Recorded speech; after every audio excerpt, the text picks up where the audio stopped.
Сәлем достар, бүгін мәжіліс отырысында Ақжол партиясының төрағасы Азат Перуашевқа Әлихан Бөкейханның суретіне байланысты сұрақ қойдық. Естеріңізде болса, қаңтар көтерілісінен кейін партия мүшелері кабинеттеріне ұлт көсемінің суретін қоя бастаған болатын. Ақжол партиясы қаңтар көтерілісіне дейін, яғни Назарбаев билікті толық қолында ұстап отырған кезде ұлт көсемінің суретін неге кабинеттеріне қоймады?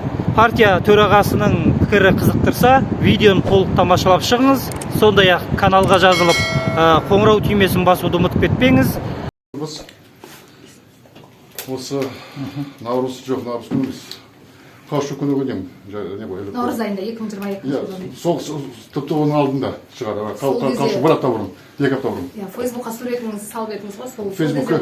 Фейсбукке салған жоқ. Әлде басқа біреу салды? Мүмкін басқа біреу шығар. Сол кезде яғни елдіңіз, иә?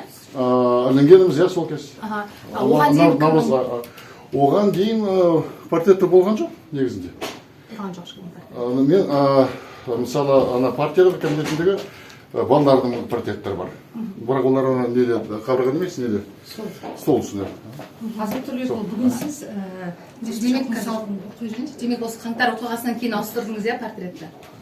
Сөйлей беріңіз. Мен сұрағым айтып жіберсеңіз. Мен сіздің каналыңызға ерекше сұхбат бермеймін дедім ғой. Не сізде бар болса, қайта айтайын. Олай болмайды ғой. Болады. Оппозициялық партия болып әлі де сіздер біз не айтсақ та сіздер бұрмалап көрсетіп отырсыз. Мен бұрмалап Үнемі, сіз бірінші жас емессіз осы каналдан. Мен өте жақсы осы каналды жақсы білемін. 20 жыл бойы кісі жүрсем, 20 жыл бойы бұл канал тек жамандап отыр бізді. Енді бастайды. Сонда жамандамау керек па сізді? Сынай десеңіздер, сынай беріңіздер. Бірақ нақты не үшін, нақты нәрсе үшін. Ал бұлай біз жақсы жасақ та, сонда мұрмалап, сонда жама-жама көрсетіп жүрсеңіздер, ол деген әрине... Азат Тұрлыбекұлы, мен сізге сұрақ қойсам, мен енді Азаттық радиосы емеспін, мен сізге сұрақ қойсам. Қосымша күн салығын алып тастау түсіндіңіз, сонда азық-түлік бағасы арзандайды деп ойлайсыз, мысалы. Азат Тұрлыбекұлы, жаңағы мына Әлихан Бөкейханға байланысты суретін нақтылай салайын. Мен тарихшылардың арасында экс-президент Назарбаев Әлихан Бөкейханды ұнатқан жоқ. Оның жаңағы тарихи тұлғасы көлеңке келтіретін болған соң, Әлихан Бөкейханды, мәселен, Ататүрік секілді біздің тұлғамыз ғой. Мәселен, бізде шетелде ескерткіш ашылатын болса, тек қана Назарбаевтың ескерткіші ашылады. Неге біздің, мәселен, Әлихан Бөкейханның да ескерткіші ашылуды осы жаңа Қазақстаннан кейін енгізбеске? Біріншіден, Әлихан Бөкейханға ең алғашқы, ең осындай, не дейміз, тұңғыш ескерткіш ашуға Ақжол партиясының түкісі болды. Семей қаласында 2015 жылы біз бірнешеле ол жақтағы біздің Ақжол партияның белсенділер мәселе көтеріп, аяғында ашу рәсімі өтті. Соған осы жерден бір топ делегаттар, осы мен де депутатымыз барып, сол ашу рәсіміне қатыстық, өзіміздің үлесімізді қостық. Мәселе тек Әлиханды ғана емес. Негізде Алаш қозғалысы бұл деген жаппай қозғалыс болған. Егер жақсы білсеңіз, 1917 жылы жазда өткен сайлауда учительный собранияға, яғни Ресей Мемдумының орнына басқа бір жинайын демеді ғой, временный үкімет.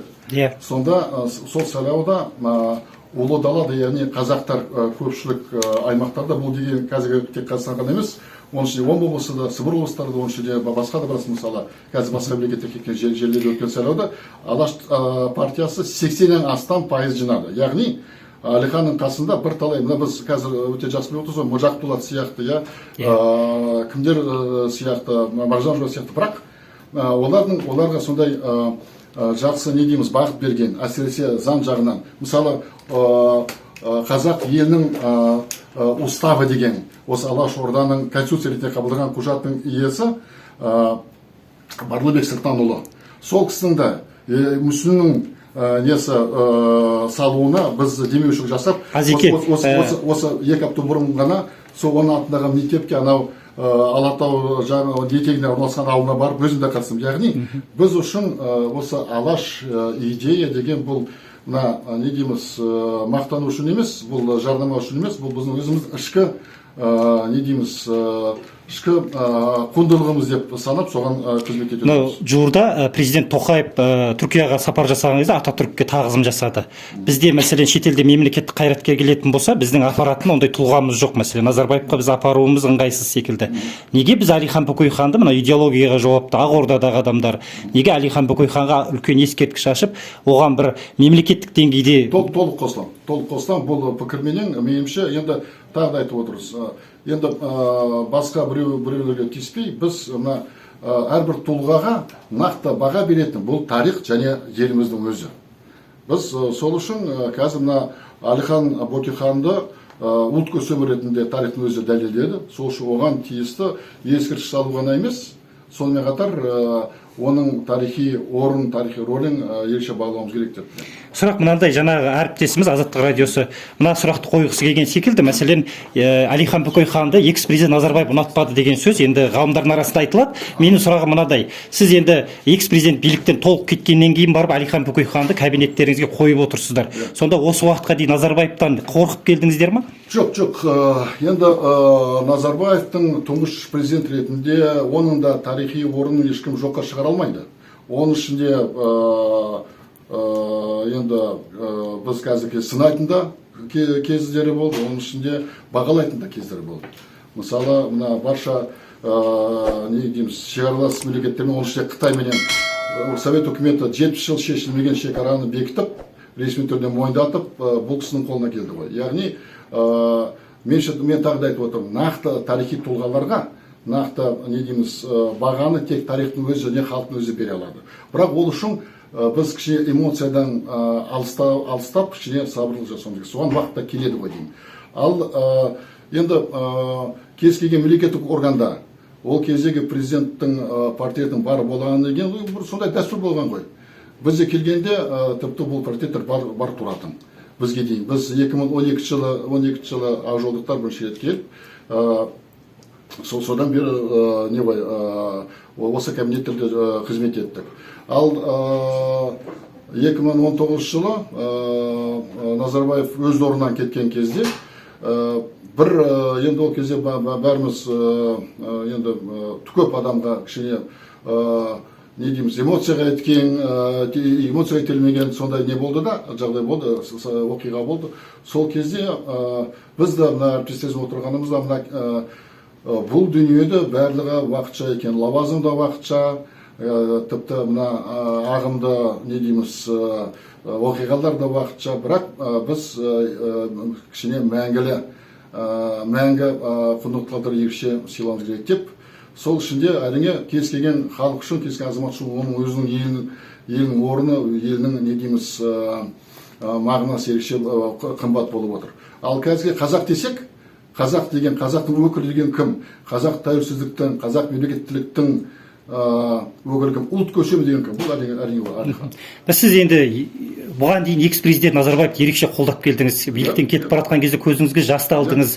Жалпы осы Әлихан Бөкейханды суретке қою арқылы Назарбаевты сатып кеткен жоқсыз ба? Енді сіз қызықсыз, 3 жыл бұрын кезде болған көзіміз шығарып, мен ғана емес, ол кезде бұл өте расында өте сондай әсерлі оқиға болғаннан кейін залдың ішіне көбісінің көзі жас шықты.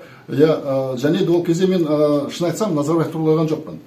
Мен өзімді ойланып кеттім. Міне қараңызшы, мен 91 жылы университет бітіріп, Ресейдің университет бітіріп, елімізге келдім. Міне сол кезде ғана, бірінші президент кеткен кезде, 30 жыл өміріміз, жастық кезіміз өтті деп ойыма түсті. Сол кезде ғана. Біз уже 24-25 жастағы жігіт емеспіз. Ары қарай жауапкершілік өзімізден деп, мынандай жауапкершілік өзіміздің иығымызға түсіп келе жатыр деп, дәл сол кезде сезініп келдім. Бұрын кезде әрине ондай болмаған. Оған дейін өзіміз жап-жас жігіттей болып сезініп жүрдік. Және де бұл 30 жыл бәрімізге қалай өтті? Тегін болды ма? Жоқ, тегін болды. Оңай болды ма? Оңай болған жоқ. Еліміз не көрмеген, не шыдамаған, не көтермеген деп, осындай бір ой түсіп, көзіміз ашығарды. Сатып кеткен жоқсыз ба? Сатып кеткен жоқсыз ба деген. Мен тағы да айтамын, кез келген нақты тұлғаға тарихтың өзі және қоғамның өзі, халықтың өзі баға берер. Жақсы. Я хочу задать вопрос. Вот